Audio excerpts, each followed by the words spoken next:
Nu evitați și ezitați să cereți lămuriri când vine vorba, că sunt banii voștri. Am auzit niște discuții horror de la producători premium din reprezentanțe, unde un reprezentant de vânzări a spus unui bun amic, care a întrebat niște chestii de bun simț: șefule, arfele costă. Pe ce? Pe banii mei? Nu e așa.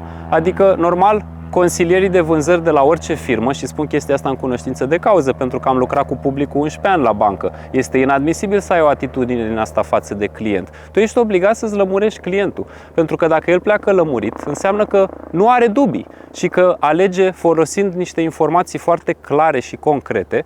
Și mai important este că te va recomanda mai departe și este o proprie carte de vizită chestia asta, de a vinde eficient, cu cap, și de a nu înșela prin omisiune sau prin reavoință. Așa că oriunde ați fi, orice job ați avea, faceți-vă treaba cu răspundere, pentru că este imaginea, cartea voastră de vizită, și gândiți-vă că la rândul vostru și voi sunteți clienții cuiva. Și nu cred că v-ar plăcea să fiți în vreun fel țepuiți, înșelați, mințiți. Așa că, cum se spune până la urmă, bine faci, bine găsești.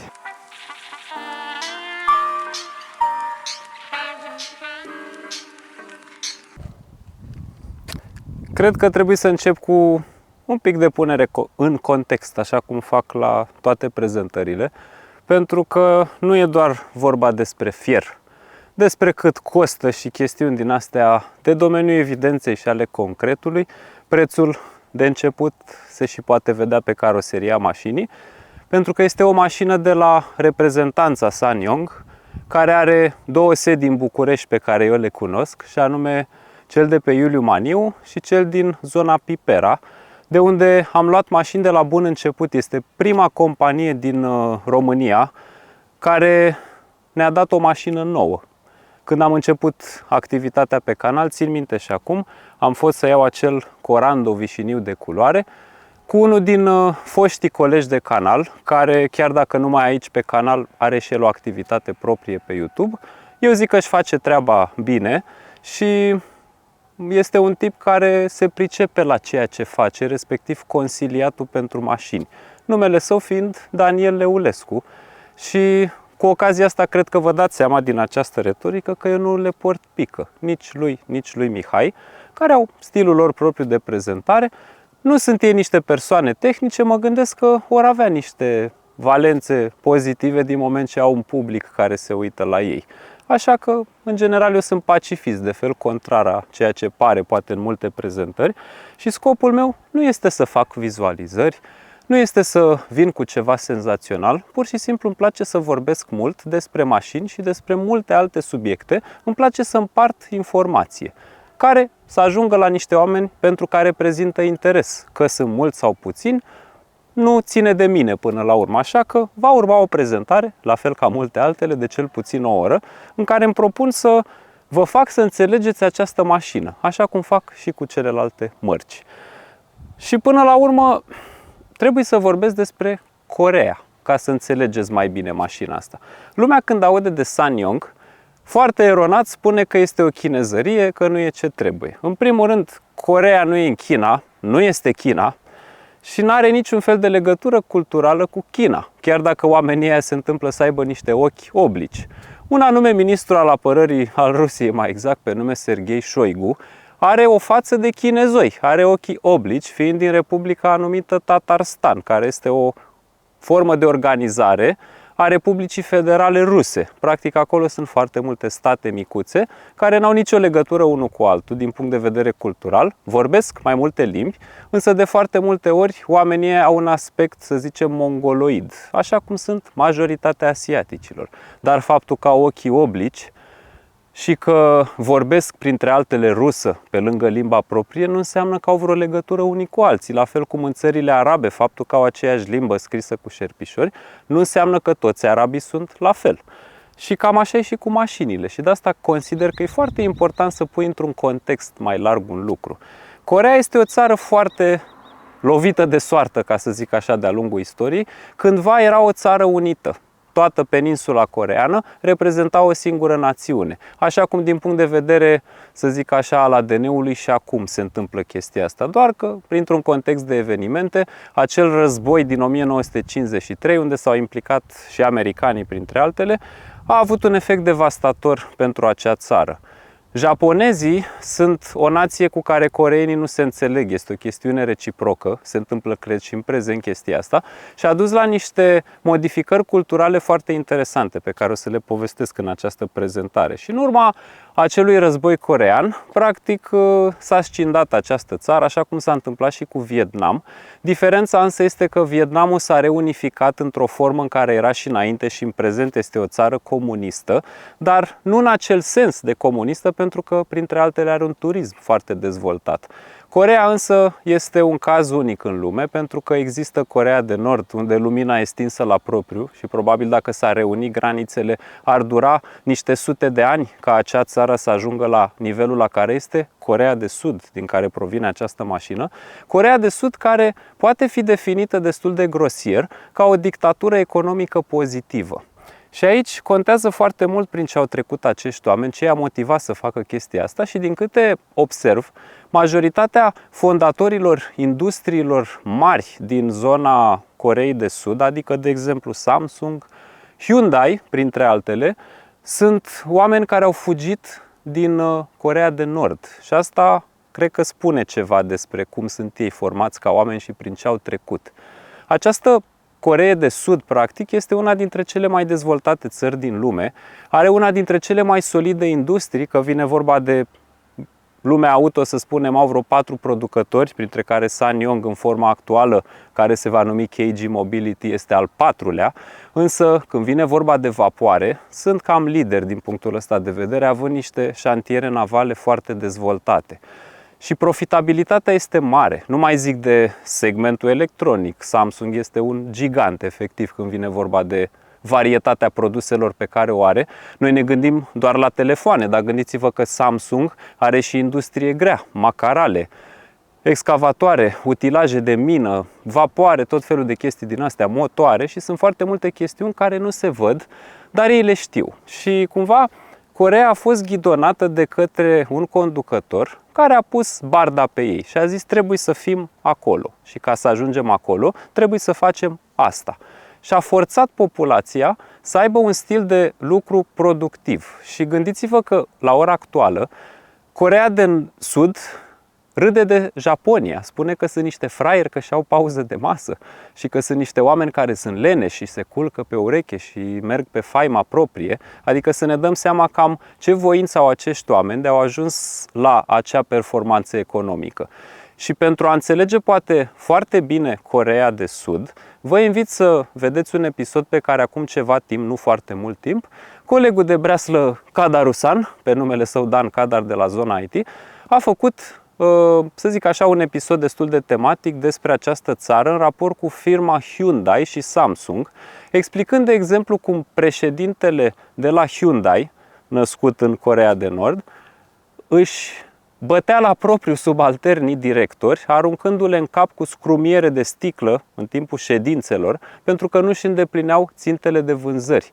Practic, cu forța au fost civilizați. Și nu mă refer la civilizație că ar fi fost dezordonați înainte, ci formatul unei creșteri economice. Și cam de acolo vine această mașină și nu întâmplător este o mașină, zic eu, destul de bună. Și nu e vorba doar de mașina asta, ci de întregul context.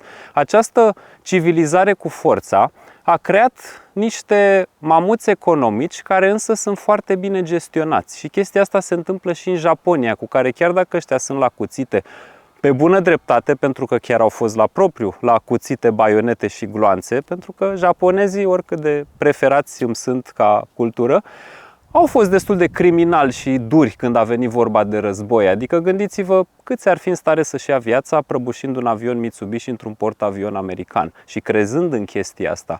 Nu făcând-o pentru că i s-a insuflat ceva în cap, ci pentru că pur și simplu au avut acest crez al ierarhiilor.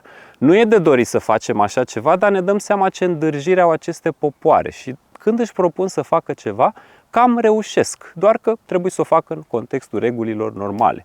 Și cert este că în Coreea, la fel ca în Japonia, sunt aceste ierarhii și caste și practic companiile mari se numesc chaebol și sunt o formă de organizare care nu are un director mare și suprem, ci are practic un conglomerat de companii care prin niște legături economico-sociale sunt întrepătrunse. Una din aceste companii este KG Mobility, care înseamnă Korea Green și este practic un conglomerat care a luat viață undeva prin 1981 sub forma unei companii producătoare de substanțe chimice, de oțelărie și mai ales de domeniul energetic. Și au mers pe principiul acesta de a cumpăra și a face achiziții de pachete majoritare ale altor firme.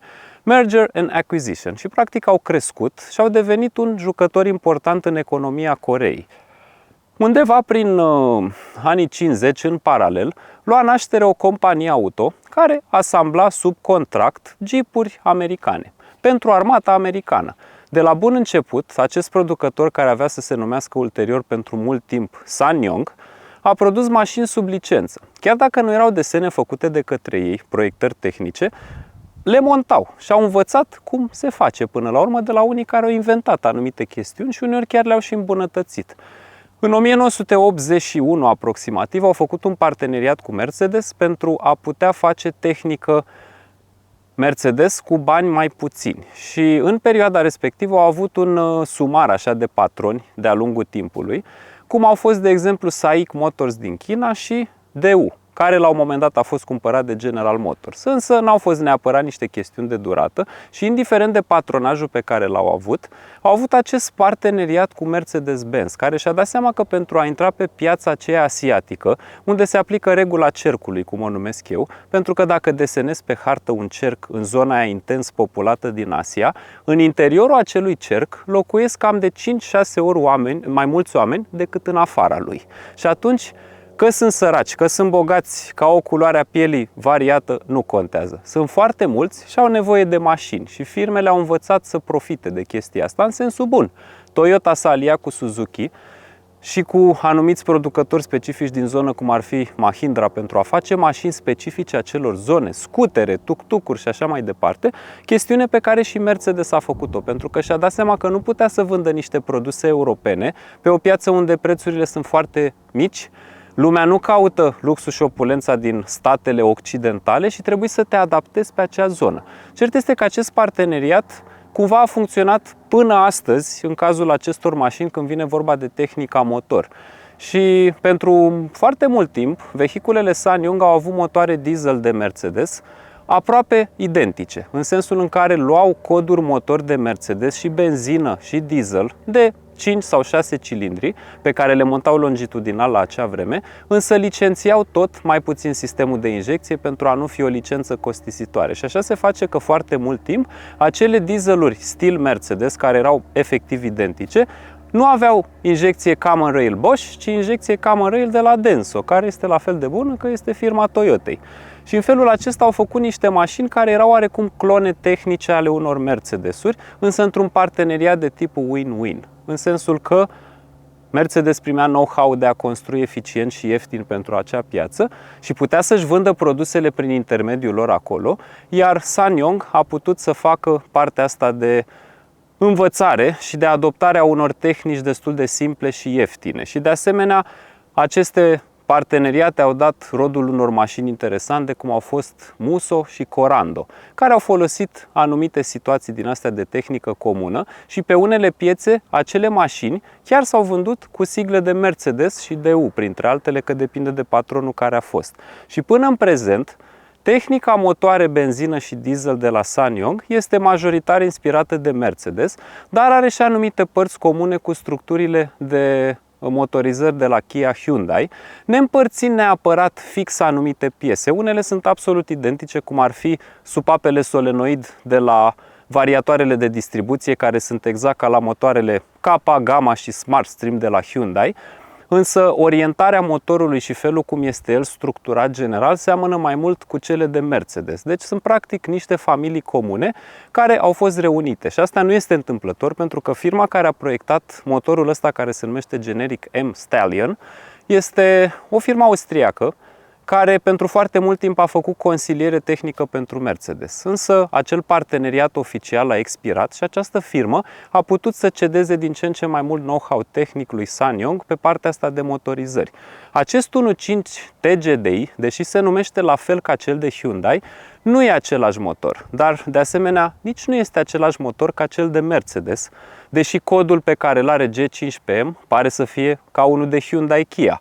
Este un motor dezvoltat integral de către SsangYong împreună cu Mahindra, cu banii lui Mahindra, fostul patron, care acum a vândut afacerea către KG Mobility, care a cumpărat și Edison Motors, un producător de autobuze și mașinării de transport electrice. Și așa că o să vedem și modele full electrice de la SsangYong. Și probabil se va schimba denumirea în KG Mobility, ceea ce înseamnă și bine și rău. Pentru noi aici în România, SsangYong cred că ar putea să se numească SsangYong în continuare, pentru că acest KG Mobility nu suna nimic, nu ne dăm seama de la ce vine. Însă, pe de altă parte, când spui SsangYong, din păcate, foarte multă lume ignorantă are impresia că înseamnă faliment, doar pentru că această firmă a fost deținută de patroni care au băgat-o într-un faliment contractual pentru a putea avea niște beneficii economice, dar firma n-a dat pe nimeni afară, nu s-au închis fabrici, ba chiar s-au deschis, pentru că această mașină va fi asamblată și în zona Malaysiei și în Arabia Saudită. Deci ei sunt pe expansiune, doar că este principiul acela al hai să avem zero profit ca să nu plătim taxe. Și chestia asta nu are nicio treabă cu, să zic așa, rezistența pe care mașina o are și performanța ei. Economia diferă un pic față de inginerie până la urmă. Și KG Mobility a cumpărat pachetul majoritar de acțiuni și în prima fază a fost un 61% achiziționat și acum este integral. Pentru că după ce cel consorțiu care se ocupă de firma asta sau care s-a ocupat de administrarea judiciară și fiscală a făcut un test înainte să vadă dacă acest nou patron este unul care să poată să asimileze pe bune afacerea asta. Și a dat seama că e de încredere, pentru că este o firmă veche, și au decis să dea la liber achiziția de acțiuni. Și se pare că au planuri mari, pentru că gândiți-vă că o să apară facelift la Tivoli, o să apară facelift la Corando, o să vină un Corando electric, o să vină Rexton facelift, Musso facelift și nu înseamnă doar niște redesenări. Deja au niște interioare noi, o să mai optimizeze motoarele, care pe parte de diesel 2 aproape sunt niște motoare care au turbine de Mercedes Sprinter, sisteme de injecție de la Denso, așa cum am menționat, și au o bază mult mai comună cu Mercedes față de acestea de benzină. Codurile de pe motor, forma, aspectul, plasarea pompei de vacuum sunt exact ca la un motor de Mercedes și acolo sunt și montate longitudinal, cu casete de transfer, cu reductor, dar fără diferențial central. Și am prezentat și acele modele, puteți să le vedeți și pe canal. Și chiar am avut o discuție interesantă recent, pentru că m-am întâlnit cu unul dintre cei mai cunoscuți cântăreți români, care a rostit niște versuri celebre despre niște ochi unei fete în timp ce conducea un Fiat Barcetta, care și-a cumpărat un SsangYong Rexton nou pentru familie și se pare că și unul din ăsta, după ce a văzut prezentarea pe care am făcut-o noi pe canal la Rexton. Și numele său este evident Liviu Vârciu, dacă nu v-ați dat seama până acum. Am avut o discuție foarte mișto cu el de vreo 2 ore la evenimentul de la Retromobil Parada de la Sinaia și omul este super pasionat de mașini. Sper să ajung la un moment dat să-i filmez de fapt colecția de mașini pe care o are. În colecția sa aflându-se multe exemplare interesante de mașini americane și japoneze.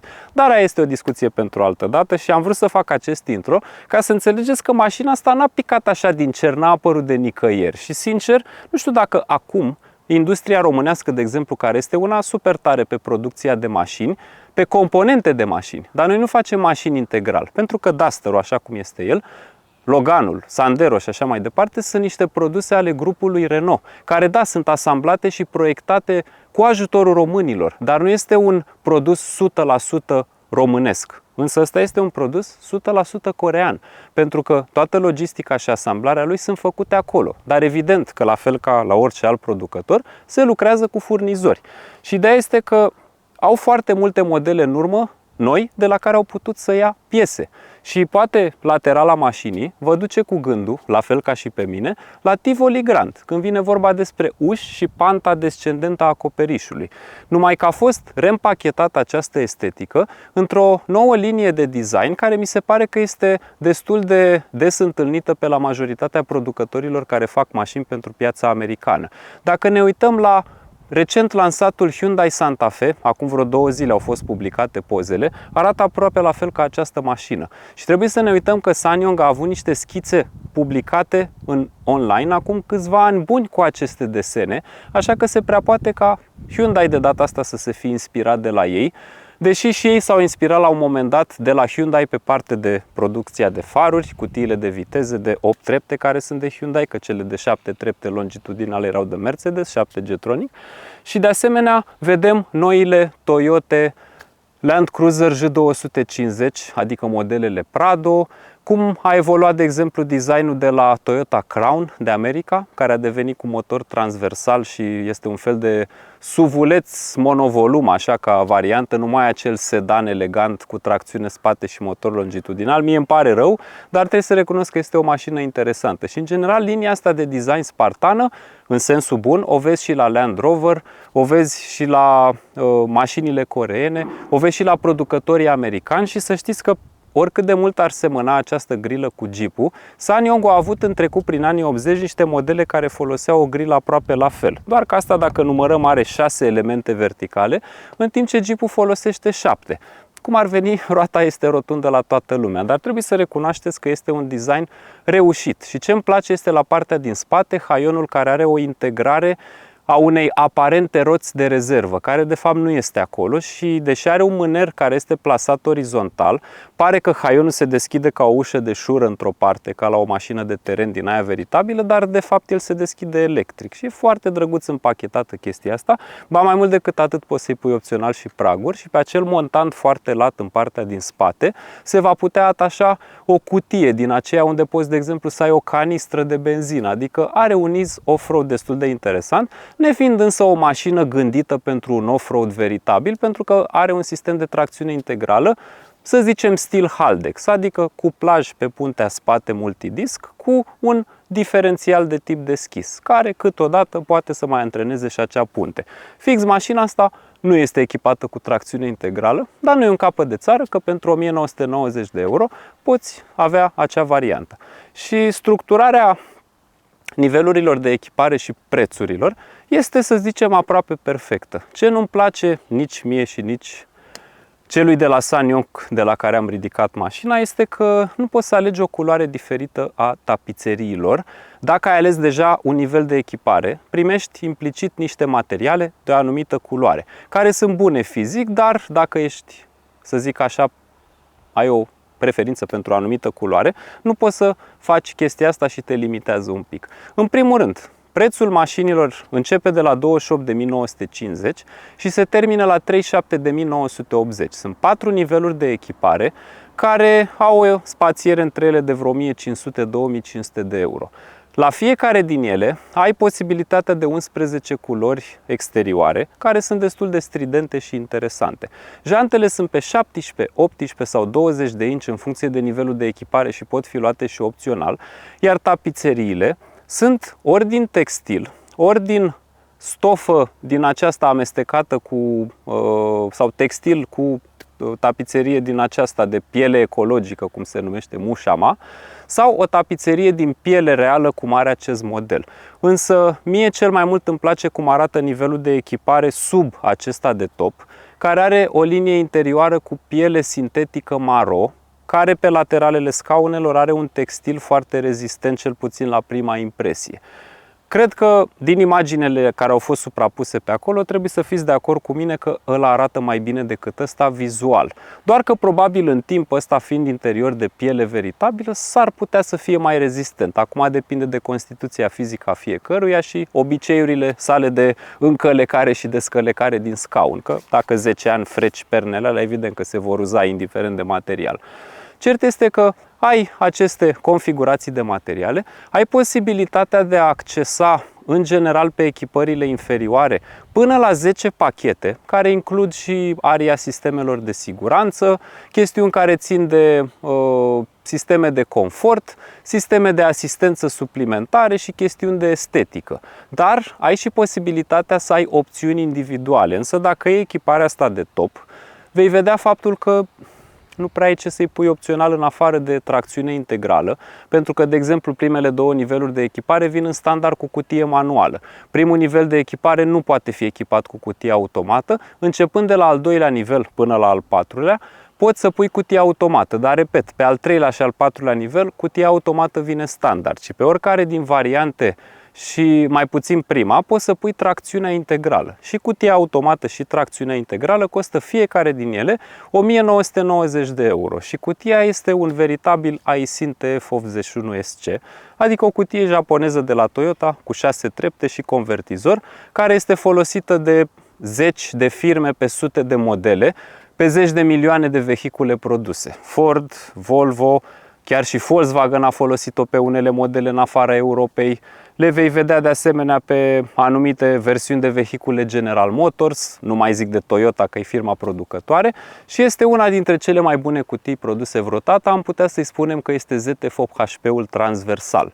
Suportă și tracțiune integrală, a fost montată pe o varietate de mașini cu cupluri puternice și pe mașini diverse grele, SUV-uri mult mai mari ca acesta, așa că eu zic că stăm foarte bine la acest capitol.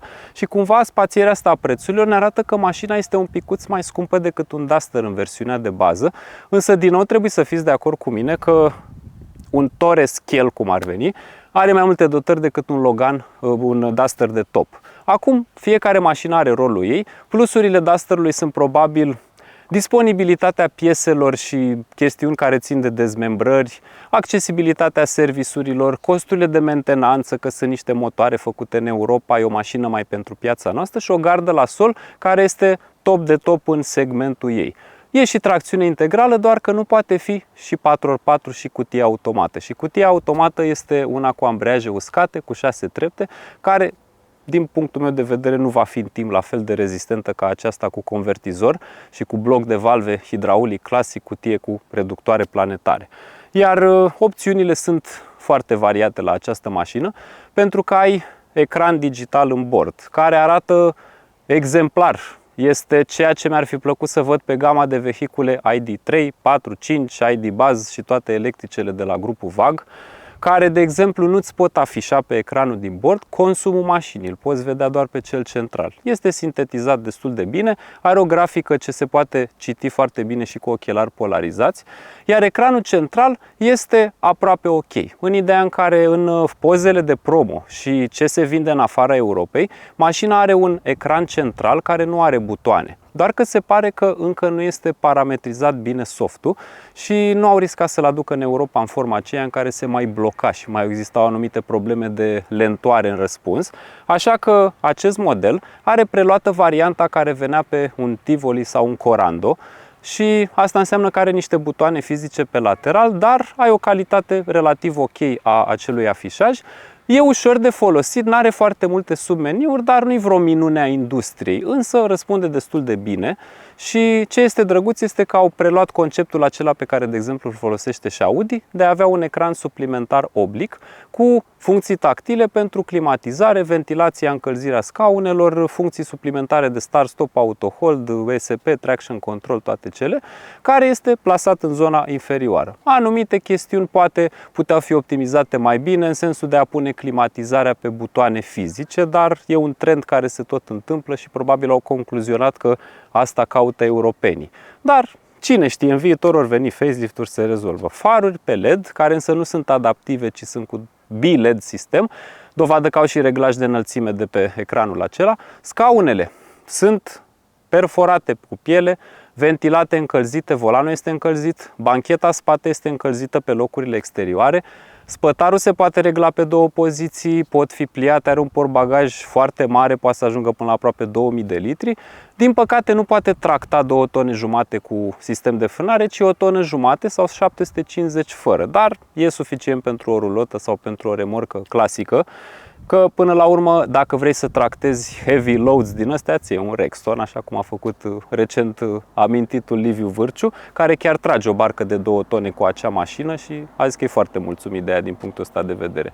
Pe urmă, estetica e, zic eu, destul de reușită, mai ales partea asta de culori, felul cum are grilele astea integrate, denumirea de Torres, care înseamnă turnuri, în limba spaniolă este de fapt o zonă din montană din Chile, probabil din teritoriul Anzilor, în oarecum zona Patagonia, și este o trimitere de fapt că este un SUV de off-road. Oricum, eminamente prin definiție SsangYong tot timpul a făcut SUV-uri, n-a făcut niciodată sedanuri clasice, chestie care a fost atribuită altor branduri precum Daewoo, Kia și Hyundai, care continuă să facă chestia asta în continuare. Mă uit acum că până și ștergătoarele mașinii sunt Denso, fiind unele dintre cele mai bune ștergătoare din industrie, că le-am primit și eu de la cei de la AutoEco pentru a le monta pe Honda Accord la mine și merg destul de bine. Cam asta ar fi în linii mari poziționarea mașinii, cum a apărut ea, de ce a apărut, este iarăși important de menționat. Acesta nu este un înlocuitor pentru Corando, așa cum am auzit în multe prezentări și articole. Este un model care este situat între Corando și Rexton. De asta și pricing-ul lui este diferit. Însă, pentru că s-a înghesuit între ele două, prețul de bază al Corando-ului a scăzut. Și chiar dacă mașinile astea nu se încadrează pe program Rabla, prețurile pe care le-am comunicat mai devreme conțin o reducere de 2500 de euro din partea SsangYong. Că este o reducere reală sau este o politică de pricing, nici nu contează. Da, oamenilor le place să creadă că au primit un discount. Că l-au primit sau că nu, prețul ăla este. Mașina nu se încadrează la Rabla pentru că trebuie să ai emisii foarte mici, anvelope înguste și chestiuni de genul ăsta și există niște ocolișuri, cum ar fi de exemplu că teoretic producătorii ar putea să comande mașinile cu niște anvelope foarte înguste de tablă și implicit să fie teste în laborator care să arate că ele de fapt au rezistență mică la înaintare și produc puține emisii de carbon și în momentul în care mașina este livrată clientului să-i monteze bartajantele de 20 de inci foarte late care nu mai încadrează mașina în acel segment și chestia asta poate fi făcută pentru a fi un ocoliș. Da, decât să se complice cu chestii din astea, până la urmă au zis să dea de la ei această reducere și este o politică care cu siguranță atrage clienți. Am văzut personal acum când am ridicat mașina de la dealer vreo 3 camioane care livrau mașini din astea pe stoc fără proprietar, deci s-ar putea ca dacă vă interesează chiar să le puteți ridica imediat. Cadrele pe care le vedeți trase cu interioarele maro sunt de la acele modele care au fost livrate în curtea reprezentanței pentru a fi vândute mai departe unor potențial clienți.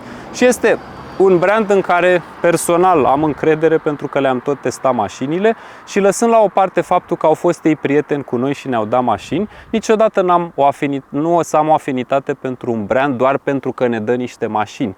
Eu nu vreau să-mi dea cineva niște mașini ca să mă plimb cu ele, că dacă mi-ar face chestia asta și doar ăsta ar fi scopul, m-aș plimba cu ele și aș face niște TikTok-uri și story-uri care zic eu că ar fi suficient pentru doleanțele lor de a-și expune mașinile în online. Dar, așa cum am spus în intro, mie îmi place să dau informații și să explic cum funcționează cutiile de viteze, motoarele, diferențialele, cum arată mașinile și chiar dacă puțini sau mulți oameni se uită la acele prezentări, chiar și peste 10 ani, când mașinile astea vor fi schimbate deja câțiva proprietari, să știe lumea care-i faza cu ele. Din nou, politica de garanție pare a fi una interesantă, 5 ani și 100.000 de kilometri în standard și poți să prelungești încă 5 ani de la producător în limita a 150.000 de kilometri. Așa cum am adunat eu cifrele astea, nu-mi dă 10 ani și 250.000 de kilometri, ci 10 ani și 150.000 de kilometri. Ideea este că această garanție acoperă cea extinsă cel puțin, turbosuflanta, motorul și transmisia, care implicit conține probabil și sistemul de tracțiune integrală. Chestiile astea sunt specificate în contracte, citiți-le în momentul în care cumpărați mașinile și semnați. Nu evitați și ezitați să cereți lămuriri când vine vorba, că sunt banii voștri. Am auzit niște discuții horror de la producători premium din reprezentanțe, unde un reprezentant de vânzări a spus unui bun amic, care a întrebat niște chestii de bun simț: șefule, arfele costă. Pe ce? Pe banii mei? Nu e așa. Adică, normal, consilierii de vânzări de la orice firmă, și spun chestia asta în cunoștință de cauză, pentru că am lucrat cu publicul 11 ani la bancă, este inadmisibil să ai o atitudine din asta față de client. Tu ești obligat să-ți lămurești clientul, pentru că dacă el pleacă lămurit, înseamnă că nu are dubii și că alege folosind niște informații foarte clare și concrete. Și mai important este că te va recomanda mai departe și este o proprie carte de vizită chestia asta de a vinde eficient cu cap și de a nu înșela prin omisiune sau prin reavoință. Așa că oriunde ați fi, orice job ați avea, faceți-vă treaba cu răspundere pentru că este imaginea, cartea voastră de vizită și gândiți-vă că la rândul vostru și voi sunteți clienții cuiva. Și nu cred că v-ar plăcea să fiți în vreun fel țepuiți, înșelați, mințiți. Așa că, cum se spune până la urmă, bine faci, bine găsești.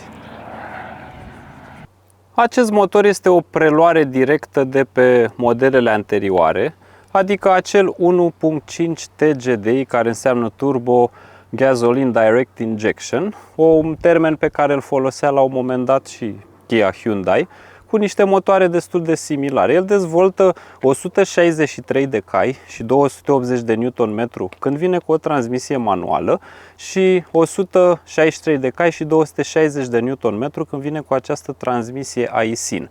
Probabil transmisia nu este una luată, de exemplu, de pe un Lexus RX 350, care e un V6 benzină de vreo 313 cai, ci este preluat de pe modele Toyota micuțe, așa, care are un rating de cuplu limitat, ca să nu fie probleme. Oricum, fiind turbo, compensează din chestia asta destul de mult și motorul este exact acela care este disponibil și pe Tivoli și pe Corando, doar că de-a lungul timpului a fost optimizat pe parte de norme Euro, a primit și filtru de particule, deși tehnic el nu avea nevoie de așa ceva ca să îndeplinească normele, însă e clar că s-au gândit totuși și la ce urmează, că Euro 7 va fi un context interesant pentru Dacia mai ales, care nu pune în standard sisteme de asistență și va fi obligată să pună, și tare mie că în situația aia Duster o să sară de 30.000 de euro, moment în care s-a cam terminat dominația lui când vine vorba de preț.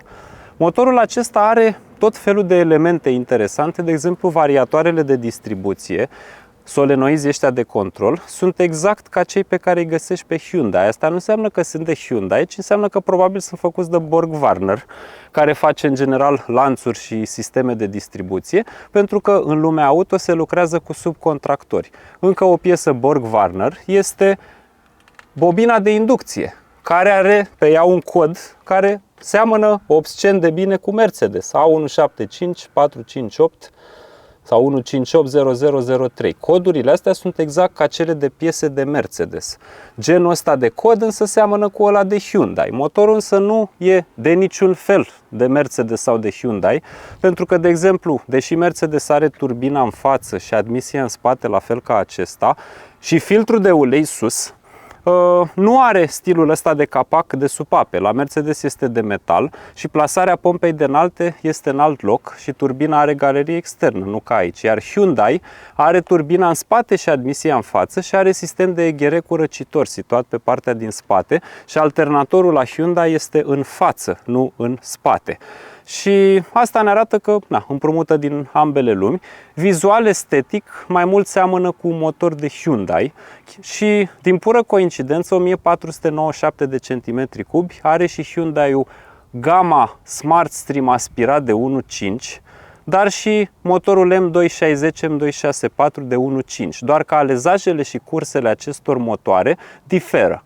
Ăsta este un motor tot așa subpătrat, prin faptul că are cursa mai lungă decât alezajul, dar valorile diferă.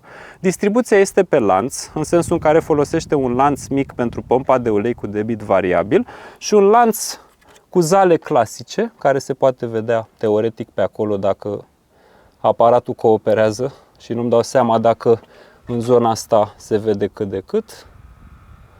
Are un opritor ca să nu curgă uleiul și de aceea nu se vede, dar lanțul este undeva în spatele acelui opritor și zalele respective sunt exact în stilul celor de bicicletă, fiind însă mai groase din fericire.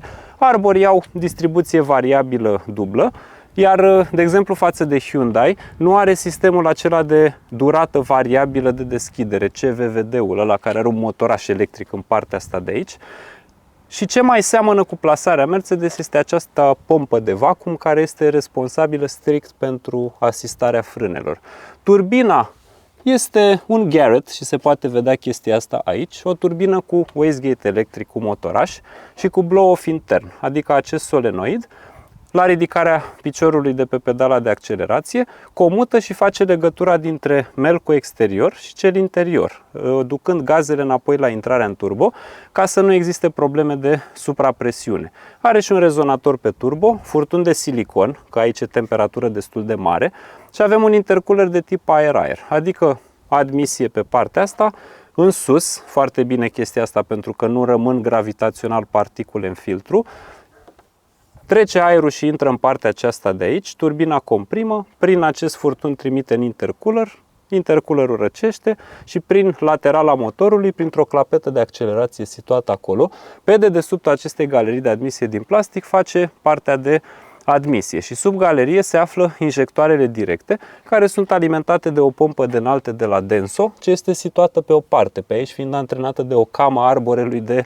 admisie, iar pompa de vacuum este rotită de arborele de evacuare. Și tot aici se pot vedea niște senzori de poziție arbor pentru evacuare și pentru admisie, bobinele foarte clar plasate și ce mai este de apreciat este ușurința cu care acest motor va putea fi servisat în viitor. De exemplu, turbina este cu galerie integrată, adică este capsată direct pe motor, asta înseamnă că va fi funcțională cu gaze răcite, temperatura e mai joasă, dar este ușor de detașat. S-a stricat blow-off-ul, îl schimbi imediat. Motorașul, îl schimbi imediat. Toată partea asta de conducte, de deconectare, foarte ușor le scoți, fără să trebuiască să dai diverse piese la o parte. Pe urmă, aici putem vedea, de exemplu, senzorul diferențial de presiune de la sistemul de catalizator filtru de particule. Conductele sunt la vedere. Pe urmă, filtrul de ulei este sus. Chiar dacă are capac din plastic, acesta se va putea schimba și are și o buză aici ca să nu se scurgă uleiul în momentul în care scoți filtrul acela cartuș, să nu cadă pe cureaua de accesorii unde se află alternator în spate, pompă de apă de desubt și e foarte important că pompa de apă e plasată pe acest modul pentru că practic asigură răcirea uleiului fără un termoflot extern și mai departe de desubt are compresorul de aer condiționat. Pe urmă, ce este iarăși de apreciat? Pompa de înaltă este situată în lateral, în afara capacului supapelor. Chiar dacă e un motor cu culbutor cu compensare hidraulică, având capacul din plastic, periodic va trebui schimbată garnitura. Vei putea da jos acest capac fără probleme. Iarăși de apreciat, sistemul de furtun respirator, breather hose, care bagă aer curat în carter, este vizibil în partea aceasta de aici cu niște cleme foarte ușor de plasat. De apreciat că și montarea clemelor a fost făcută spre exterior, nu spre interior, chestie care oricum se poate remedia. Și de asemenea, supapa PCV metalică este înșurubată în acest capac și furtunul care duce gazele la intrarea în admisie sau, după caz, la intrarea în turbo, pentru că aceste circuite se pot inversa periodic în funcție de situație, sunt ușor de servisat.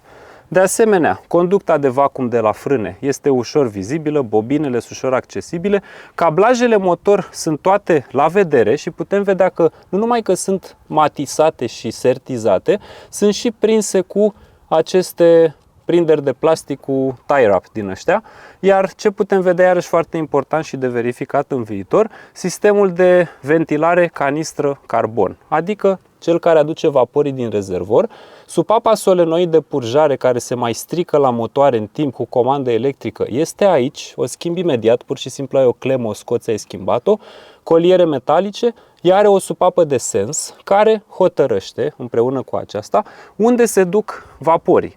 Ori în admisie când ai vacuum acolo și nu e motor în sarcină, ori la intrare în turbo pe partea aceasta de aici când nu este zonă de intrare când ai vacuumul practic în turbo, în sensul în care motorul este în sarcină. De asemenea, ce mai e de apreciat este că vasul de expansiune are furtunurile la vedere și răcirea turbinei se face și cu apă și cu ulei. Vedem numeroase garnituri pe aici și iarăși ce este important, garniturile nu sunt textile sau din cine știe ce material din ăsta science fiction, par a fi de cupru. Deci, în principiu, sunt rezistente din punctul ăsta de vedere și se poate vedea treaba asta și pe modulul acela de dedesubt, unde există legătura cu pompa de apă, termostatul este pe partea asta de aici, de asemenea, clipsurile astea au șurub, stau pe o bază cauciucată în partea asta de aici și putem vedea faptul că are capitonaje plastice peste tot, adică mi se pare o mașină binișor lucrată, are mastic pus peste toate zonele astea de sudură, pare a fi vopsit destul de bine, nu văd pete goale pe aici, e clar că nu o să aibă același lac pe interior precum cel de pe exterior de pe aripă, farurile sunt ușor de servisat pe viitor, calculatorul mașinii este ferit de zona de căldură.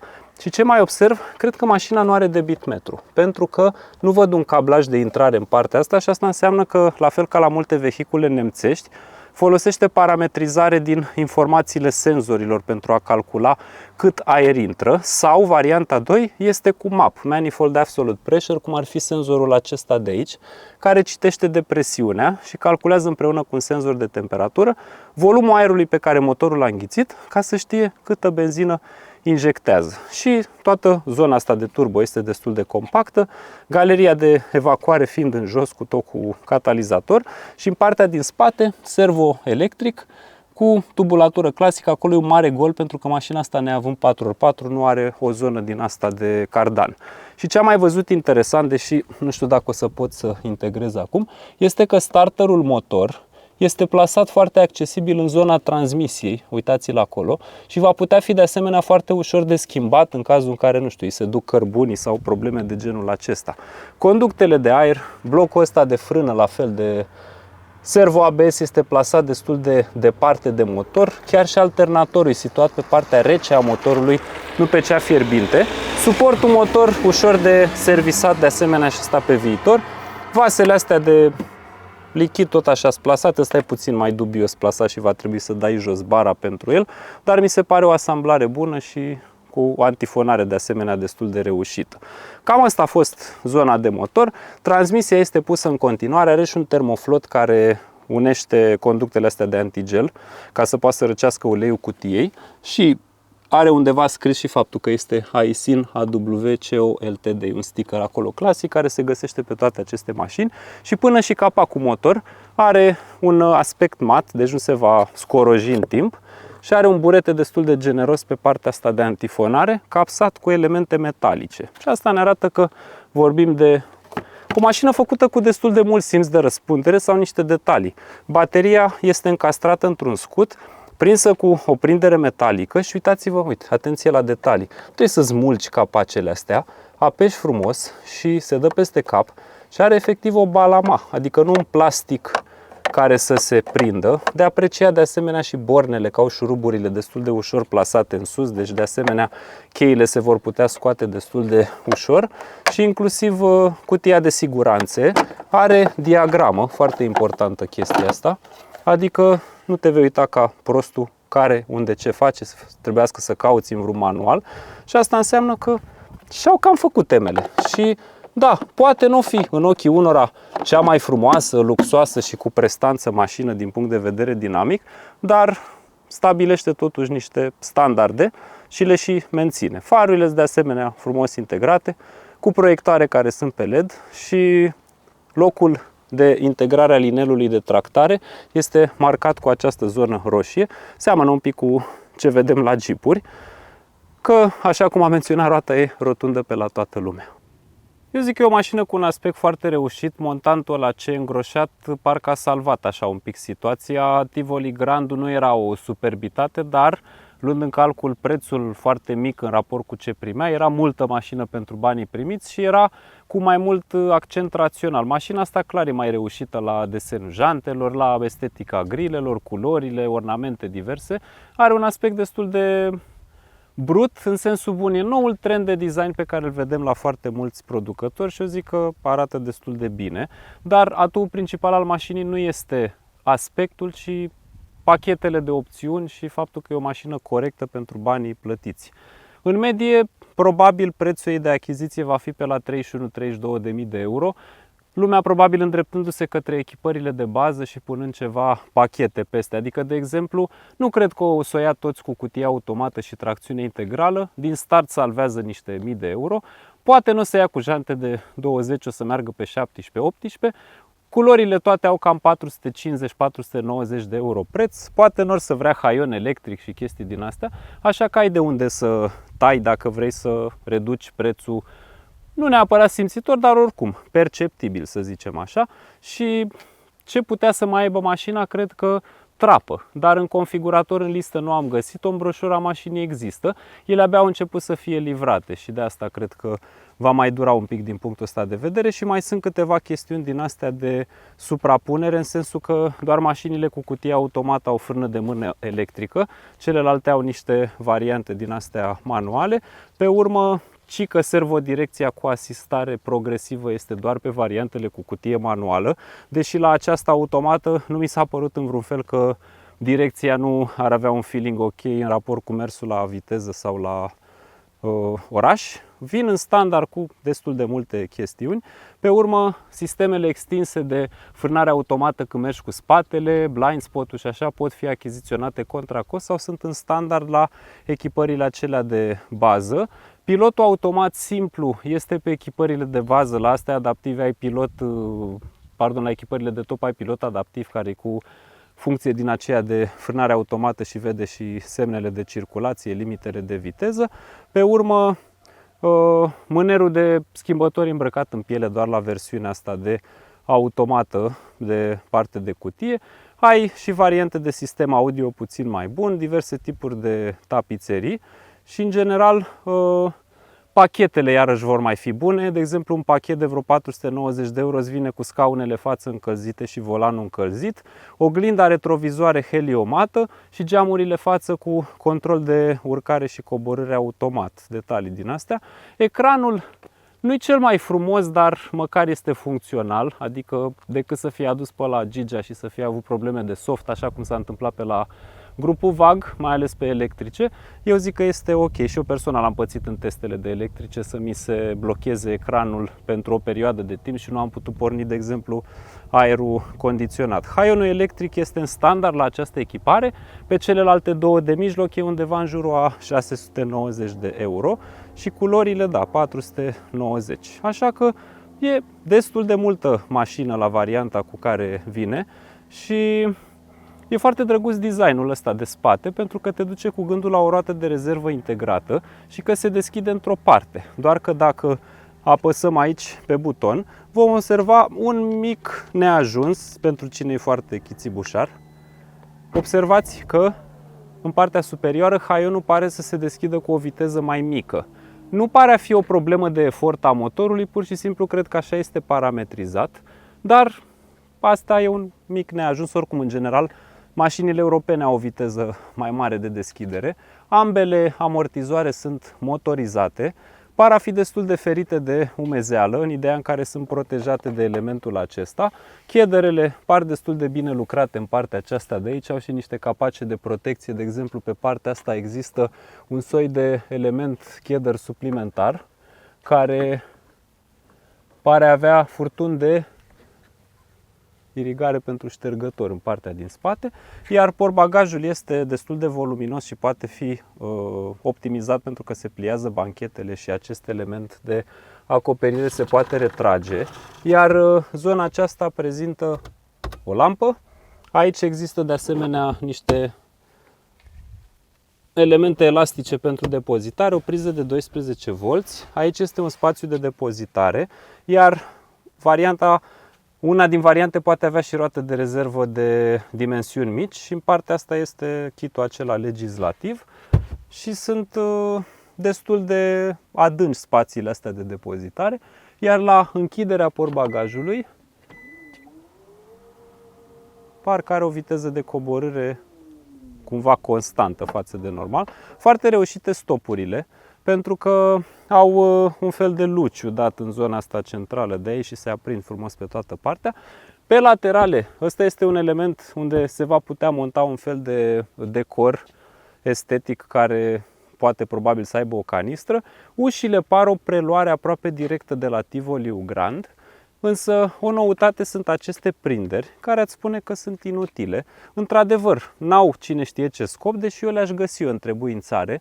De exemplu, dacă mergi cu ea la un grătar off-road, light, chestii de genul, poți să pui o pătură și cu ajutorul unor elastice poți să prinzi, de exemplu, nu știu, grătarul, niște canistre de benzină, habar n-am, ceva chestii, doar să ai grijă să nu pornești ștergătoarele sau să stea în așa fel încât să nu zgârie capota, sau poți agăța cu cârlige un fel de protecție pentru parbriz, dacă o să fii la mare, de exemplu, și o poți agăța o dată de aici și o dată de aici. Și în felul ăsta nu mai trebuie să închizi ușa peste cârpă ca să strici chederele în timp.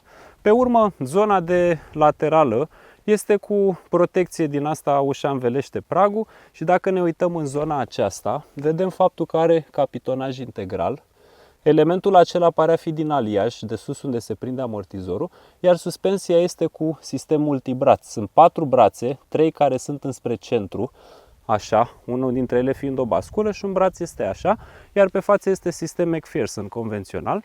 Deschiderea ușii destul de largă, aproape la 90 de grade. Nu are material moale aici, dar important este la zona cotierei, unde, de exemplu, Kia Hyundai în echipările de bază îți dă material tare și faci buba la cot. Aici ai material moale. Are și perdeluță, care se închide destul de ușor. Îmi place că elementul ăsta este destul de gros, adică nu pare să se rupă ușor din accident. Și are și balenă, cum se numește în termen de navigație, ca să nu fluture în momentul în care cumva deschizi geamul. Iar zona aceasta laterală este accesorizată cu cheddar, de urmărit în mulți ani de acum încolo să nu apară puncte de rugină pe lateral asta. Are încălzirea în scaune pe 2 poziții plus contactul de geamuri aici, spații de depozitare. Banchetele au 2 poziții, adică se poate vedea din ială chestia asta. Centurile au și blocator, ca să nu zornăie cataramele astea. Iar aici este o tapiserie din piele naturală perforată. Există mai multe variante, așa cum am descris. Și accesul în mașină este foarte facil. În zona aceasta centrală avem ventilație cu reglaj, dar nu este o a treia zonă de climă. 2 porturi USB Type-A și 2 spații de depozitare, iar cotiera are și un suport dublu de pahare fără retenție și spațiul la cap este efectiv enorm, adică e aproape o palmă în picioare, se poate vedea. Aici poate să stea persoane de peste 2 metri lejer și mi-am reglat scaunul în față ca pentru mine și stai aici ca bossul. Ăsta este loc de Skoda Kodiaq, fără niciun fel de exagerare. Așa că mașina este un segment C+, așa similau mai mult cu Tiguanul Allspace decât cu Tiguanul normal. Este la fel de mare ca un CR-V sau RAV4 în partea din spate, are un tunel median destul de mic, inclusiv locul central poate fi folosit și ușile au niște stâlpi cu retragere, adică sunt destul de înguste și chestia asta nu jenează picioarele și nici nu mi se pare că au greieri. În momentul în care le apeși pe aici nu se aude nimic deosebit neplăcut. Pe urmă, în zona de sus, LED-uri cu mânere din acestea cu soft close și cu cârlic de prindere. Buton pentru keyless entry, deoarece cheia este una convențională și cei de la SsangYong au tipărit un breloc la imprimantă 3D, care arată drăguț și e asociat cheii care cântărește destul de mult. Se simte bine, este cheie HUF, e unul din cei mai consacrați producători de așa ceva. Aici putem vedea, de exemplu, din nou un spațiu de depozitare foarte mare, poți să pui sticle și pe orizontal, are și suprafața aici de intrare. Foarte rar la asiatici să ai și scaunul pasagerului reglabil, da, păi electric, da, și cu 8 direcții, pentru că atât șezutul în spate și față poate fi ridicat și coborât și unghiul spătarului de asemenea schimbat și tetiera are și reglaj pe adâncime și pe înălțime. Aici sunt și ventilate scaunele și încălzite și avem un spațiu suplimentar de depozitare unde poți să pui, de exemplu, telefon. Tunelul în zona picioarelor este foarte adânc, adică așa cu picioarele stau efectiv întins. Torpedoul are deschidere cu un mic amortizor care este pe lateral. E situat destul de convențional și în funcție de nivelul de echipare, aici ai material de diverse culori. Mie îmi place mai mult cum arată acel maro, care deschide un pic mai mult interiorul, ăsta are o nuanță mai rece.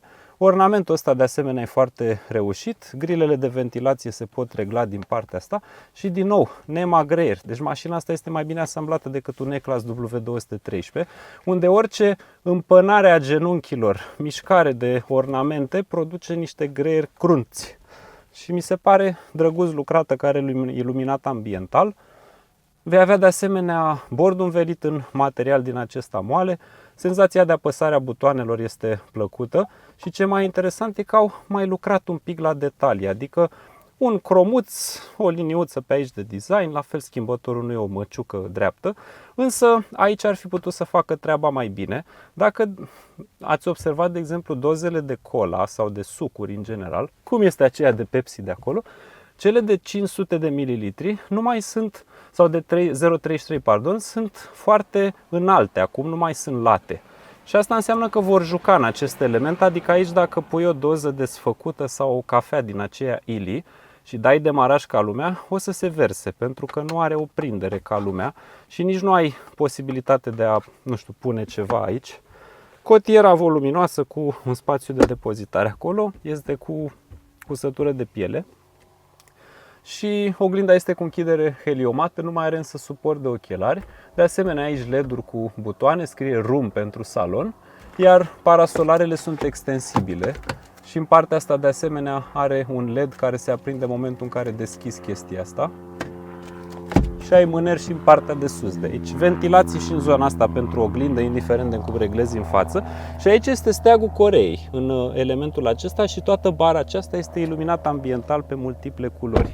Iarăși o chestie de detaliu și la Honda, la mine este treaba asta, ai aceste șuruburi aici, unul aici, unul aici și asta înseamnă că dacă ești control freak din ăsta OCD, poți să dai jos montanții ăștia sau toată rama pentru a o putea, nu știu, vopsi după caz să faci tot felul de chestii. Ștergătoarele Denso pe care le recunoaștem după această clemă de aici și oglinzile cu semnal integrat.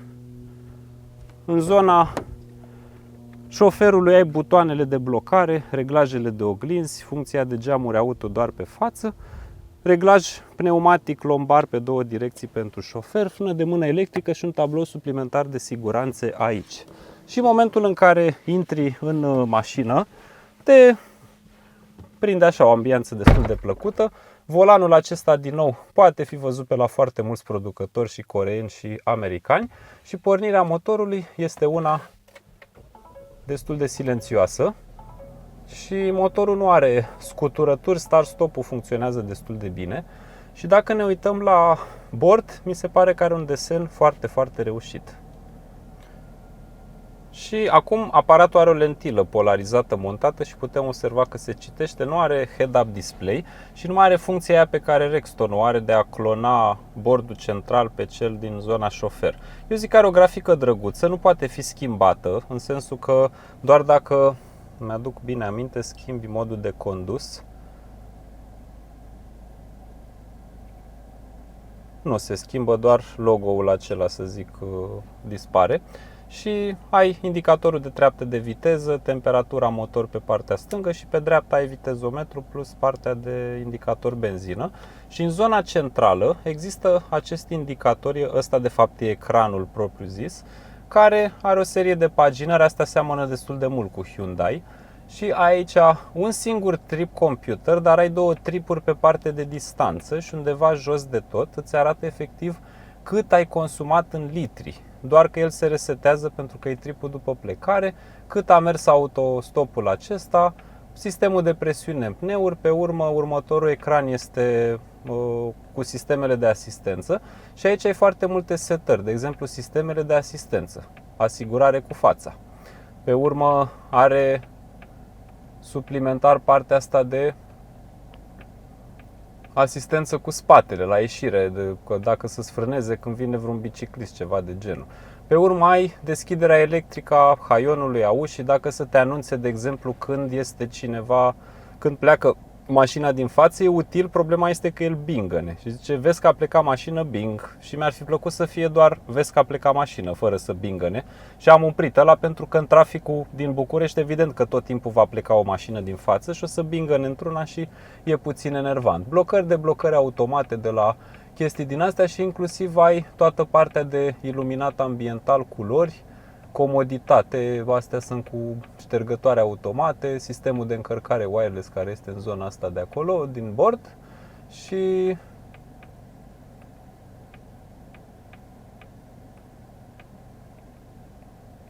cam atât pe partea asta. Iar ecranul central este unul care are un aspect cunoscut de la celelalte modele.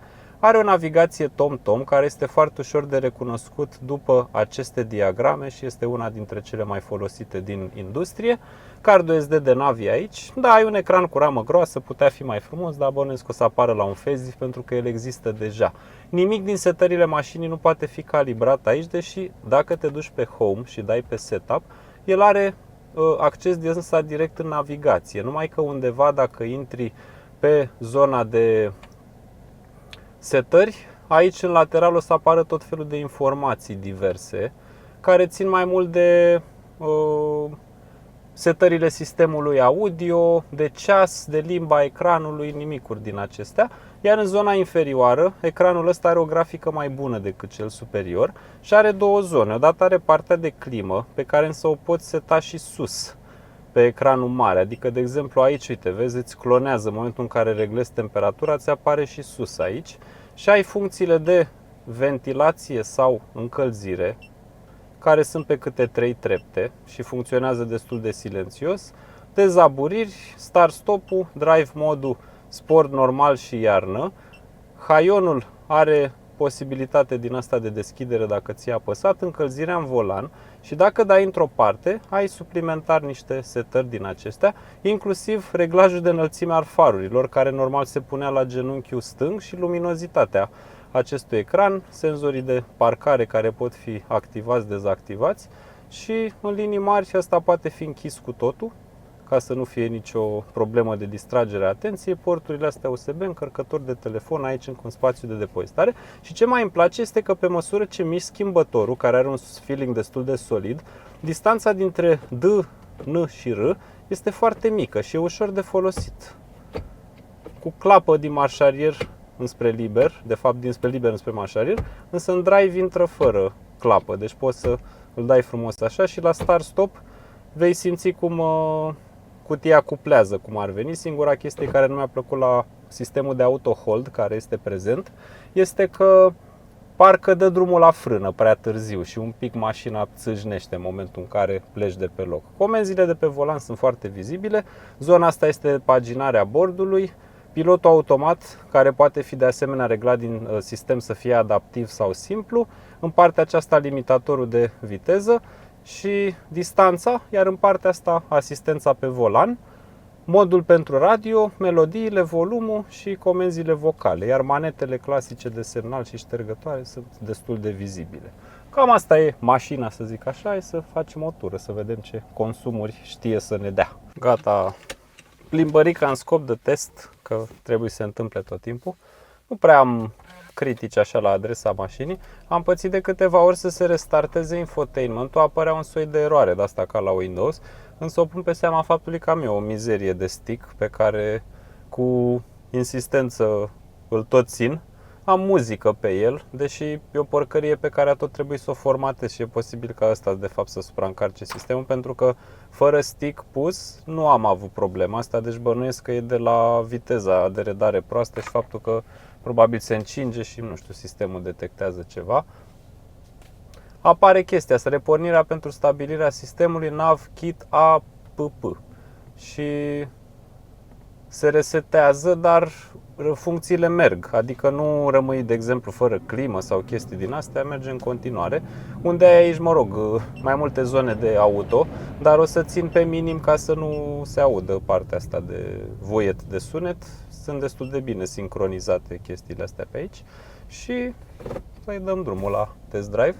Mi se pare că în oraș, uneori, când frânezi, de exemplu, la semafor și ai autohold-ul pornit, dacă motorul e oprit și dai să pleci, câteodată parcă ține de frâne prea mult. Însă era și foarte aglomerat traficul și era plin de mers din ăsta sincop. De asta am avut și un consum înregistrat care a fost puțin mai mare, adică 12,4 în oraș, dar media de deplasare de computer a fost 14 km pe oră, adică puțin tel, am putea spune.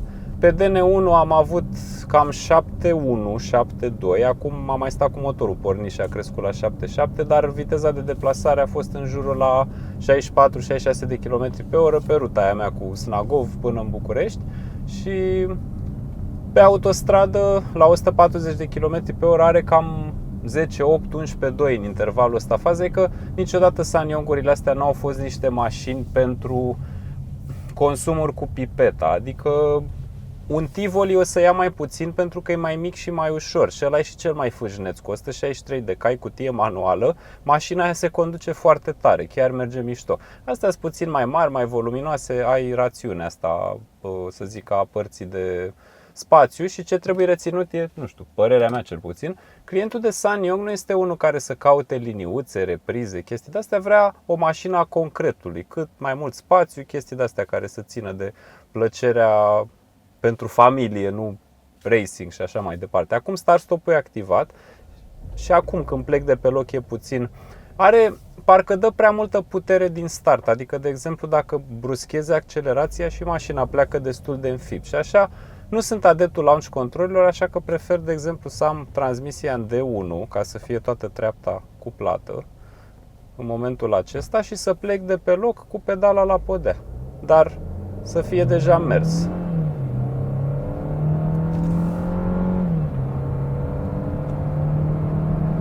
Acum are 100 de km pe oră. Adică nu e o mașină extrem de lentă, dar nici nu e vreo furie rapidă. Repet, dacă vrei senzație cu motorul ăsta, Tivoli ăla mic e ce trebuie. Și de apreciat că au cutie cu convertizor, au un 4x4 cu tehnică modernă. O să ridic unul de curiozitate pe elevator sau când duc mașina înapoi o să mă bag sub unul care este la revizie, pentru că vreau să văd pe acel cuplaj în spate dacă este GKN, dacă este Borg Warner, care erau fostele Haldex, sau dacă, nu știu, e de la alt producător care mai face așa ceva, cum ar fi AMU pentru jeepuri. Important e că, indiferent de firmă, aceste cuplaje multidisc sunt, să zic așa, cu funcționare universală, adică ele au rolul de a cupla puntea spate câteodată, că ea normal merge cu față. Ăsta nu-i 4x4, deci n-am la ce să mă uit, de asta am zis. Dar ai suspensie independentă, cu brațe pe spate, ceea ce dă un confort și, din nou, fiind o mașină voluminoasă, mare, care nu e aerodinamică la fel ca un sedan, este pătrățoasă, are o ținută de drum puțin mai vălurită, dar favorizează confortul. Adică aici unde o să fac dreapta este un drum cu calitate din aia precară, precum este în Pipera Tunari, unde este unul dintre cele mai proaste drumuri de cartier pe care le-am văzut. Este o rușine a civilizației moderne ca un cartier care se dă evoluat să aibă un asemenea drum. Și asta grație de Florentin Pandele, care este unul dintre cei mai mari țărănoi pe care i-a văzut lumea asta întreagă. Adică numai simplu fapt că la o deschidere de an școlar el s-a urcat pe catedră și faptul că este un țăran este o atribuție pe care eu dau subiectiv și sunt convins că nu sunt singurul. Dacă vă uitați la cum arată pozele de familie ale acelor indivizi, ne dăm seama că sunt niște țăruși. Adică te uiți după săracii copii ce bretoane au, cum au nodul la cravată făcut în acele poze care se vor a fi elegante și ce iz de cu coană are firea și cum arată ăla ca țăran. De sunt ultimii coclenderi și vă dați seama că ăștia sunt practic conducătorii zonei voluntari din Pipera Tunari. Deci implicit și locul ăla arată exact ca ei și este administrat în consecință. E unul din primele cartiere de lux, însă este una din puținele zone unde în anumite zone ale respectivelor cartiere trebuie să ai cizme de cauciuc ca să ajungi la Aleea Casei. Adică nu e sistematizat așa cum ar fi trebuit și drumul ăla unde este școala americană este de o gropăciune rară. Cam cum este ăsta de aici, dar aici nu e un drum important, nu contează atât de mult. Și uite că mașina filtrează destul de bine, că ăsta a fost argumentul pe care am vrut să-l aduc. Adică nu simți niște boncănituri specifice, nu e o suspensie rigidă și asta înseamnă că în momentul în care mergi pe un drum mai vălurit, mașina nu o să sară. De exemplu, Rexton nu are problema asta, dar mașina e făcută ca să tragi ca lumea cu ea, 3 tone jumate și evident că puntea spate, chiar dacă e cu brațe independente, e puțin mai rigidă. Dar odată ce o încarci, va fi stabilă. Nu va fi niciodată ca un GLE de confortabil, că nici nu costă cât unul. E mai scump în schimb decât acesta. Și părerea mea e că e o mașină care are o ținută de drum peste ceea ce vezi la, de exemplu, un Duster sau la o Skoda Kamiq, care sunt destul de rigide și sunt la fel de scumpe ca mașina asta în unele situații. Are un zgomot de fond al anvelopelor pentru că sunt niște anvelope pe 20 late, dar nu e genul ăla de zgomot deranjant și la 140 e tolerabil. Nu va fi ca la o mașină premium 100%, că nu se poate în gama asta de preț. Dar sunt convins că cine le va lua pe termen lung o să le facă niște antifonări suplimentare. Chestiile astea adaugă greutate, costă din fabrică, dar sunt făcute la un nivel decent, adică pentru forma pătrățoasă a mașinii. Mă așteptam să șuiere elementele alea pe capotă, nu se întâmplă asta și oglinzile sunt foarte mari, vezi super bine în ele și sunt plasate departe de caroserie, pentru că ele sunt prinse de ușă, nu de zona de triunghi de aici de geam. Și asta înseamnă că vezi și pe după ea. Deci mi se par destul de binișori integrate. Sistemele de asistență sunt ok, pilotul automat câteodată tinde să are o vedere largă și de asta orice abatere de la mijlocul ideal al benzii rezultă într-o mică frânare. Dar de asta de multe ori pilotul adaptiv pe care aici îl poți dezactiva nu e bun, pentru că el copiază mersul haotic al celui din față. Și dacă ai un țăruș din ăla care face alternativ frână-accelerație, normal că și mașina ta va copia mersul lui. Dar ține bine banda, nu te lupți cu ea. Uneori are multe bingănituri care țin de sistemul de alertă și de-aia trebuie să reglezi un pic zona de bord ca să scapi de ele, cum ar fi cel de alerta depășirii mașinii din față. Și undeva, să zic așa, acum de exemplu în treapta 6 la 2000 de rotații pe minut am 105 km pe oră și la 140 de km pe oră e undeva în jurul a, 2500-2600, cam așa. E clar că are consumuri mai mari decât un model mai mic cu același motor și dieselii aveau în ofertă, era un 1.6, dacă mi-aduc bine aminte, de 136 de cai, care însă n-a fost niciodată promovat foarte mult la vânzare, pentru că politica europeană a majorității firmelor care vând, cu mici excepții, este să nu mai pună accent pe diesel. Din nou, un hibrid mild sau plug-in sau full hybrid ar fi ridicat prețul mașinii și ar fi complicat pentru ei să facă un asemenea hibrid, pentru că ar trebui să încheie un parteneriat cu o firmă care costă bani și firma care îi deține face însă mașini electrice. Deci o să vedem direct un model electric care o să-i ajute să și scadă emisiile de pe flotă, pentru că ei vând multe mașini și trebuie să aibă un prag minim de emisii. Pentru cine nu știe, în Europa pragul este 95 de grame carbon 100 pe kilometru per mașină. Orice depășește e cu amendă. Și de asta, dacă faci diesel și ai emisii și toate alea, te penalizează. Mașinile puternice te penalizează. Și de asta modelul ăsta, nici puține de Sanyong intră la Rabla, de exemplu. Care Rabla, chiar vorbeam cu un dealer de motociclete că în momentul în care intră banii de Rabla trebuie să te miști instant, pentru că Dacia ia toată cota. În momentul în care intră, automat se vând foarte multe Daci și se consumă banii de Rabla. Exact sistemul ăsta era la programul Prima Casă. Și mașina are o ținută de drum foarte bună, pentru că e lungă, are ampatament mare, dar nu e genul ăla de mașină să fie atât de săltăreață, numai că îmi place cum filtrează denivelările și teoretic asta e cea mai rigidă variantă, având jantele pe 20. Alea pe 17 s-ar putea să aibă balonul cam mare și probabil, să zicem, compromisul fericit sunt jantele pe 18, care cred că pot fi luate și la această echipare. Stă destul de bine pe frâne, sunt progresive, nu mușcă foarte tare, adică trebuie să apeși mai hotărât pe pedală, dar știi cum e de obicei când îți are ceva în față, te cam sperii și indiferent de mașină calci ca ciobanul, așa cum trebuie să calci, exact cum zicea Silviu Toma la curs. Cât ți-ați frânat de urgență vreodată? Toată lumea în sală, mâna sus. Și când ne punea la mașini, nimeni n-a frânat de urgență. Deci când frânezi de urgență, trebuie să apeși pedala ca și cum te-ai supărat pe ea și vrei să o rupi, cât mai brusc și tare, pentru că în momentul ăla ABS-ul înțelege chestia asta și bagă full presiune în sistem. Dacă tu frânezi progresiv, tu pierzi metri, adică în momentul în care ai o problemă și chiar trebuie frânat, nu ezita să apeși pedala aia foarte tare.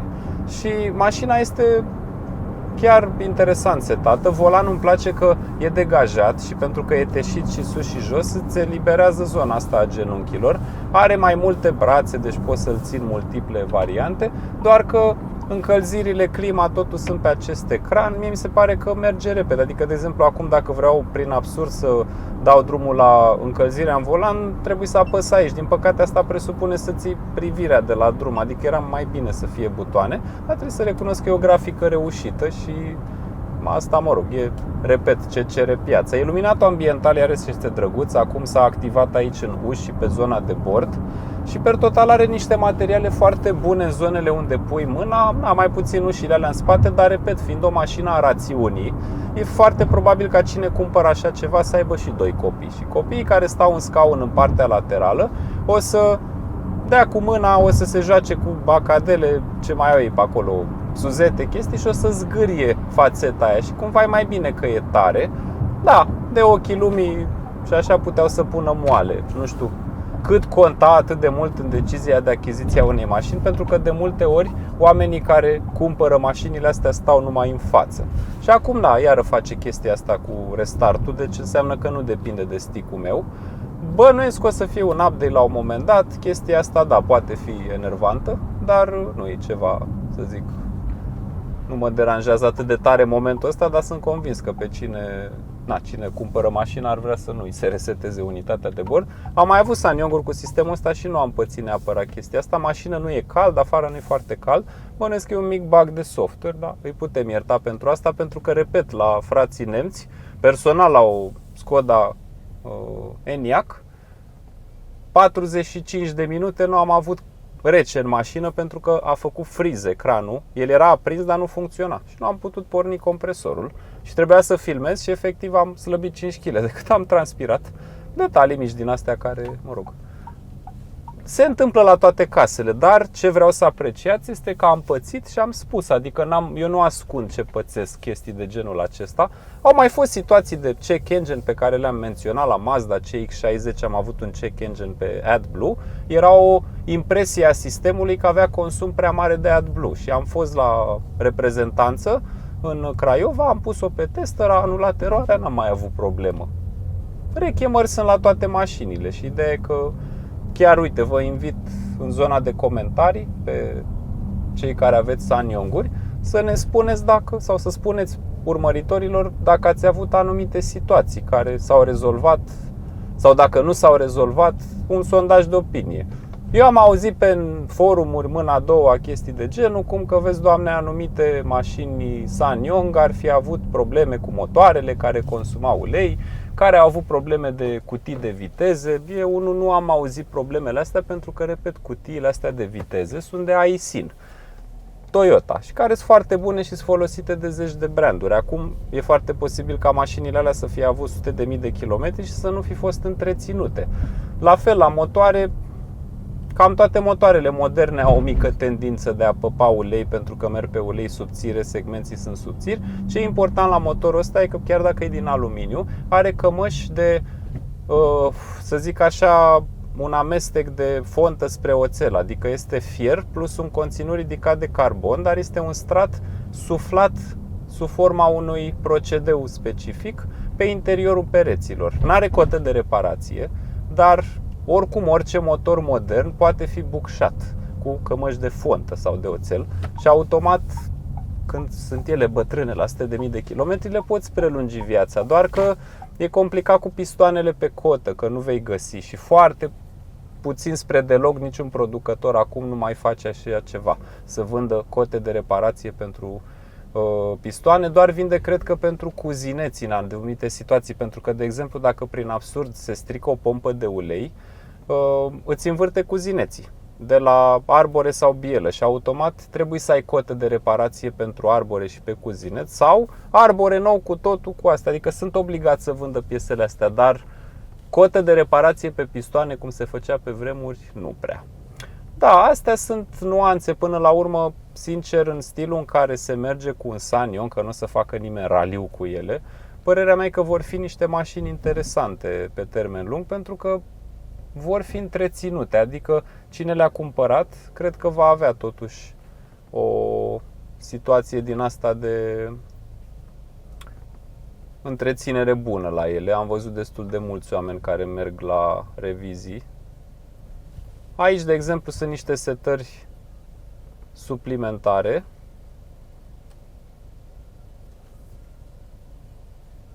care arată tot felul de versiuni, chestii din astea. Tot acolo este și iluminatul ambiental. Mă uit ce îngustă este parcarea asta.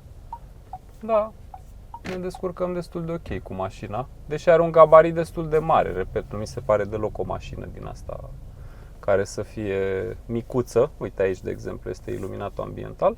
și el își schimbă discret culoarea.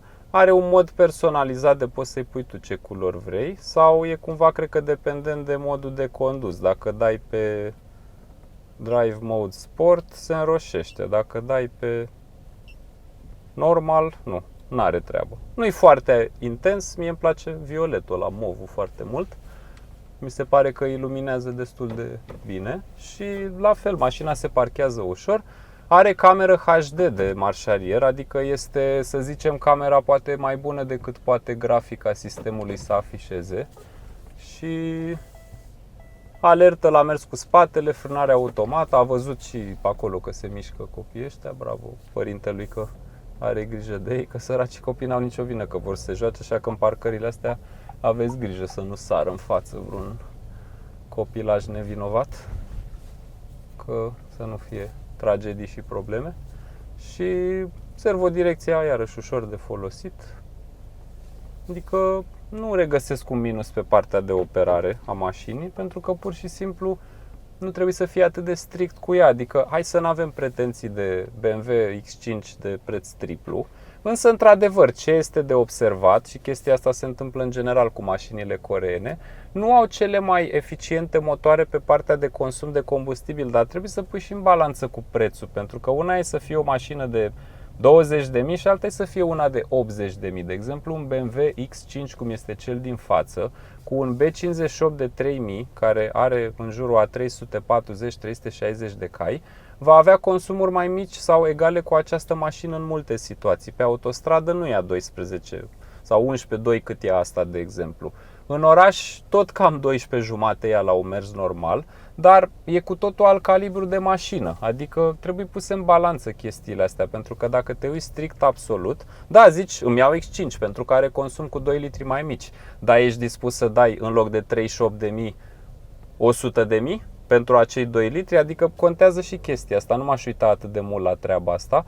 Și din nou, trebuie pus în balanță faptul că n-are EGR, da, e injecție directă și pot apărea depuneri și chestii de-astea, dar galeria de plastic se poate da jos și părerea mea e că trebuie să privești pe ansamblu toate chestiunile astea. Da, uite, recunosc că camera asta de marșarier chiar își face treaba și cu asta am cam încheiat. E o mașină care pot să zic că mi-a confirmat așteptările, că mă așteptam să fie cum sunt ele de obicei destul de bine făcute. Ideea e că, uite, ce mai are interesant, îți arată și unghiul roților în față, o chestie pe care o poți regla din meniu.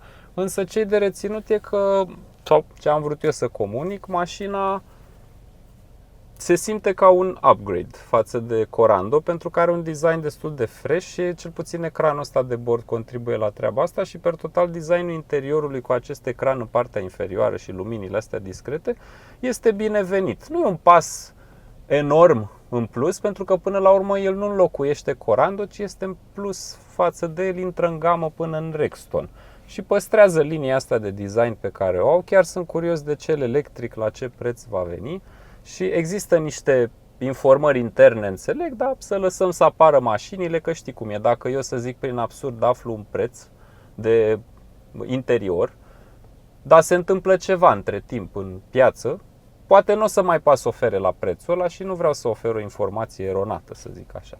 Cam asta ar fi toată treaba, deci eu zic că puteți să dați o șansă acestei mașini, puteți să vă programați la test drive-uri online, repet, pentru a vedea aceste mașini, aveți reprezentanțe diverse în București, unde mașinile sunt pe stoc, puteți să mergeți să le pipăiți, să intrați în ele. Chiar când am luat-o pe asta, erau niște oameni care tocmai făceau acest lucru și îmi place că au păstrat cântecele astea coreene când oprești mașina. Așa că chiar sunt curios în zona de comentarii ce părere aveți de toată treaba asta. Are și deschidere inteligentă în momentul în care, de exemplu, te apropii de mașină. Se deschide haionul automat fără mâini, o chestie pe care am văzut-o și la celelalte modele. Cam asta ar fi. Hai în zona de comentarii să vedem vouă ce vă place, ce nu vă place la această mașină. Și trebuie înțeles că, da, nu poți să le mai vinzi la prețul la care ar fi fost înainte, pentru că ăsta e un model nou în segment, la ei, e peste Corando ca poziționare și n-avea cum să coste 19.000. O mașină oarecum similară ca mărime a fost Tivoli Grandu, care însă, deși avea același motor, nu venea totuși cu același nivel de dotări, echipare, confort, chestii de genul acesta și nu avea 4x4 pentru că era o variantă lungită. Ăsta, în schimb, are. La revedere!